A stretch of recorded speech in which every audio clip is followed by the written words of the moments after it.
السلام عليكم ورحمة الله وبركاته. أهلا بكم إخواتي وحبايبي في حلقة جديدة من حلقات قناتنا وقناتكم قناة المراجع المصري للمحاسب القانوني محمد صفت. المرة اللي فاتت احنا كنا اتكلمنا عن الجزئية الخاصة بالإهلاك وازاي تشتغل على الإهلاك وازاي تعمل إهلاك خاص بالأصول الثابتة وايه هي النسب الضريبية للإهلاك. فاللي ما شافش الحلقة السابقة يا ريت يشوفها، وهحط الرابط بتاعها في الوصف بتاع الفيديو ان شاء الله. ويا ريت تتابع عموما موضوع القانون ضريبة الدخل عشان ده مهم جدا سواء للي مهتمين بموضوع القانون ضريبة الدخل والدارسين فيه، او حتى اللي مش مهتمين بيه كاصحاب الشركات او الناس ديت. مهم جدا ان هو يبقى عارف الحاجات دي ولو حتى بمجرد قشور من الموضوع عشان يبقى متابعه اول باول. النهارده ان شاء الله هنتكلم في موضوع جديد، هو حاجه بسيطه كده ان شاء الله ومش هتاخد مننا وقت، وهو الجزئيه الخاصه بالديون المعدومه. ايه هي الديون المعدومه وازاي نشتغل عليها، وامتى يبقى الدين ده دين معدوم اقدر ان انا اخصمه من الضرائب بتاعتي. بس في البدايه ما تنسوناش باللايك والشير وسبسكرايب لو دي اول مره ليكم على القناه عشان نوصل للجميع ان شاء الله. اول حاجه واهم حاجه لازم نبدا بيها هو موضوع تعريف الديون المعدومه. الديون المعدومه بتبقى تعرف على اساس ايه؟ على اساس انها المبالغ المستحقه على العملاء والتي لا يتوقع تحصيلها، وذلك لتعثر العميل او اعلان افلاسه، ولا يتم اعدام الدين على العميل الا بعد اتخاذ كافه الطرق الممكنه لتحصيل المبلغ المستحق، مثل اعطاء العميل خصم نقدي عند السداد او اللجوء للقضاء. يعني بمعنى اصح ان الديون المعدومه اللي انت هتحطها ديت وهتخصمها من الشغل بتاعك تعتبر من ضمن المستحيلات ان هي ترجع الى الشركه مره اخرى، ودي بيبقى اغلب الوقت نتيجة لافلاس العميل او تعثره عن الامتناع عن تأدية المبالغ اللي عليه، او وانت عملت رفع قضية للجزئية دي الخاصة باسترداد المبلغ، واتخذت كافة الطرق القانونية والطرق العادية ان انت زي ما قلنا قبل كده موضوع الخصم النقدي عشان تقدر تسترد المبلغ، وللاسف ما قدرتش ان انت تسترد. طب هل كل الديون اللي انا بعملها دي ديون معدومة؟ لا. انت في عندك مثلا ممكن ان انت يبقى في عميل وانت بتتعامل معاه حاسس ان هو في احتمال كبير ان هو يتعثر في الفترة القادمة، فان انت بتعمل حسابك في الجزئية ديت، فانت بتعمل حاجة اسمها مخصص الديون المشكوك في تحصيلها. ومخصص الديون المشكوك في تحصيلها ده انت بتعمله سواء في من ناحية العملاء على اساس الشخص اللي انت بتتعامل معاه والمبالغ اللي انت بتتعامل معاه، وده بيبقى نتيجة ان انت بتحس بيه كتعاملات نقدية او تعاملات وفي الكميات والشغل اللي انت بتتعامل معاه ان هو من المحتمل ان هو يتعثر نتيجة لدخوله على الافلاس او في بلاغ من اكتر من حد ان العميل ده مبقاش يدفع بانتظام زي الاول. طب هل في نسبة معينة انا بحددها عشان احط مخصص الديون المشكوك في تحصيلها؟ لا، النسبة اللي انت بتحطها دي بيبقى على اساس العميل نفسه، على اساس ان انت احساسك بالعميل او تعاملك معاه، سواء بقى عمر الفاتورة المستحقة او الظروف الاقتصادية اللي بتمر بيها اي بلاد انت بتتعامل بيها، والطبيعة سواء وطبيعة الدين ده سواء كانت دائنة او مدينة على حسب التعامل اللي انت بتتعامل بيه. وطبعا احنا بنتكلم في من ناحية الدائنة اللي هو بيظهر في قائمة الدخل وبيكون حساب الديون المشكوك في تحصيلها.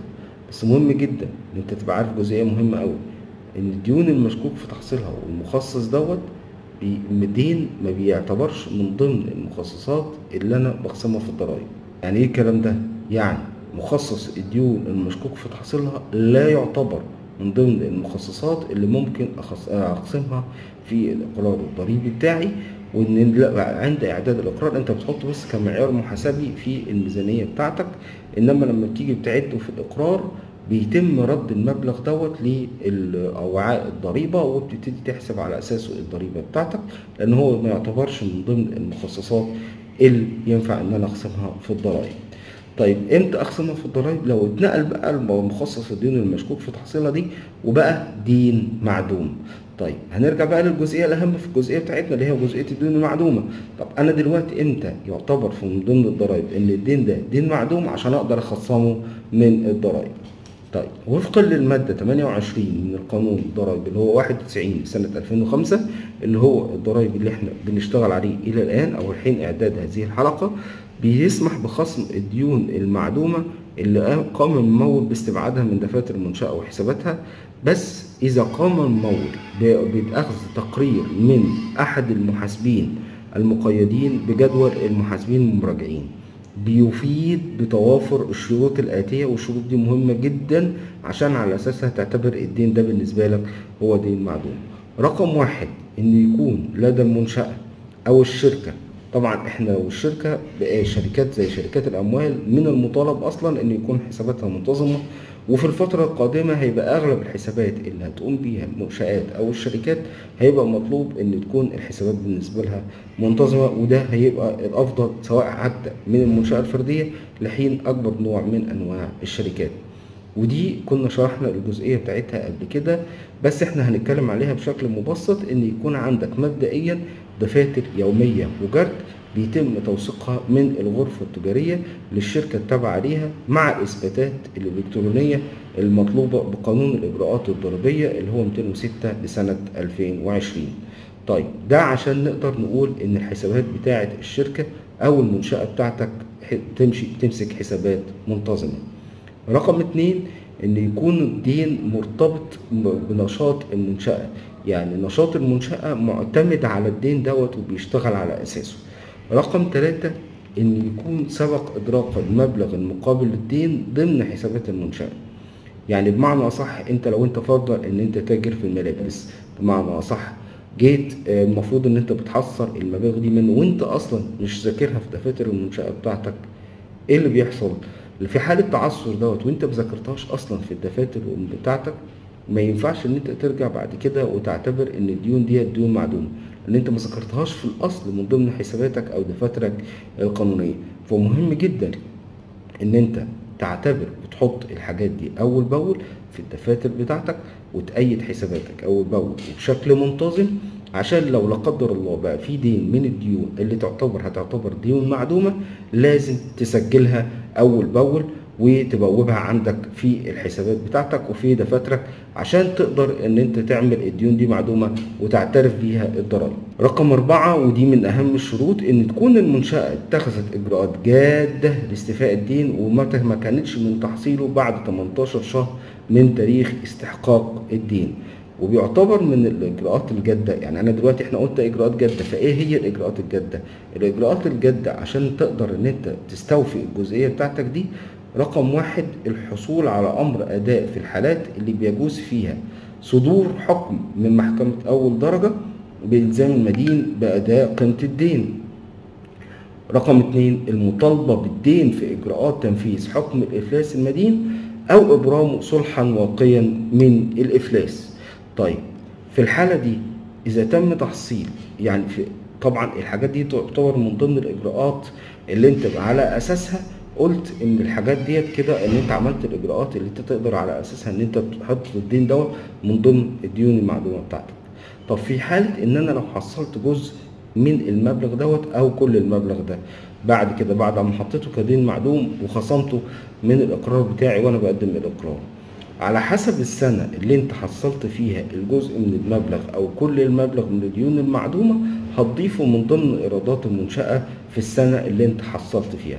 يعني فرضا لو انا حطيت الدين معدوم دوت في 2021 وجيت الدين ده قدرت تاخد جزء منه في 2023 او كله، هتقدر تحطه ساعتها في التحصيل من ضمن ايرادات المنشأة بتاعتك وتبتدي بعد كده تحسب عليه الضرائب بتاعتك. في المادة برضو 36 من اللائحة التنفيذية اللي مضافة مع الجزئية بتاعة المادة 28 الخاصة بالديون المعدومة، بتقول اللائحة التنفيذية ايه؟ قالت انه متى يتم عمل اجراءات جادة برضو لاستيفاء الدين تعتبر من الاجراءات اللي وافق عليها قانون ضريبة الدخل 91 لسنة 2005، بيكون عند اجراء المدين صلحا قضائيا واقيا من الافلاس بناء على طلب المدين بقاضي التفليسة مع جماعة الدائنين بشرط موافقة الدائنين الحائزين على ثلثي قيمة الديون. مهم جدا ان يكون جماعة الدائنين ان هم يكونوا ثلثي قيمة الديون، وبيتم الصلح الواقي من الافلاس وفقا لاحكام قانون التجارة الصادر اللي هو بالقانون رقم 17 لسنة 1999. خلونا نقول الجزئية دي ببساطة ونقلل الموضوع ده ونقوله بشكل مختصر احنا عندنا جزئيتين، جزئيه خاصه اسمها مخصص الديون المشكوك في تحصيلها، ودي ما بيتمش خصمها من الضرائب، ودي انا بحطها بالعملاء للناس اللي انا مش هقدر ان انا احصل منهم المبالغ بتاعتهم. فدي جزئيه انا بعملها عشان ابقى عارف الشغل بتاعي. طيب الجزئيه الثانيه جزئيه الديون المعدومه، ان انا دلوقتي لو فرضا ان المخصص دوت اتقلب من مخصص ديون مشكوك في تحصيلها لدين معدوم نتيجة لتفتيش الشخص نفسه، او ان هو اعلن افلاسه، او ان الشخص اللي انت بتتعامل معاه والمفروض ان هو يدفع لك الفلوس في الفترة بتاعتك اعلن افلاسه، او ما غير قادر على السداد، او نتيجة لظروف الاقتصادية في البلاد. بأي سبب من الاسباب ديت الشخص دوت مش هيقدر يديلك الفلوس بتاعتك. في الحالة دي انت مطالب باجراءات احنا قلناها باختصار، ان يكون عدى عليك 18 شهر من ساعة الحصول الدين واثبات الدين، وبيكون تعمل اجراءات جاده قلناها في الفيديو. على اساسها بتبدا تحط الديون المعدومه بتاعتك، والديون المعدومه دي بتقدر تخصمها ساعتها من الضريبه. طيب انا لو حصلت جزء منها او كل المبلغ في السنه اللي انا حصلت فيها، ده يعتبر من ضمن ايرادات المنشاه، وده على اساسه بقدر اضيف على المبلغ واضيف الضريبه بتاعته. ده بالمختصر الجزئيه الخاصه بالديون المعدومه. وتابعونا في الفيديوهات الجديدة أول بأول إن شاء الله. وفي النهاية متنسوناش من لايك وشير وسبسكرايب لو دي أول مرة لكم على القناة، عشان نقدر نكمل ونوصل لأكبر عدد من الناس إن شاء الله. السلام عليكم.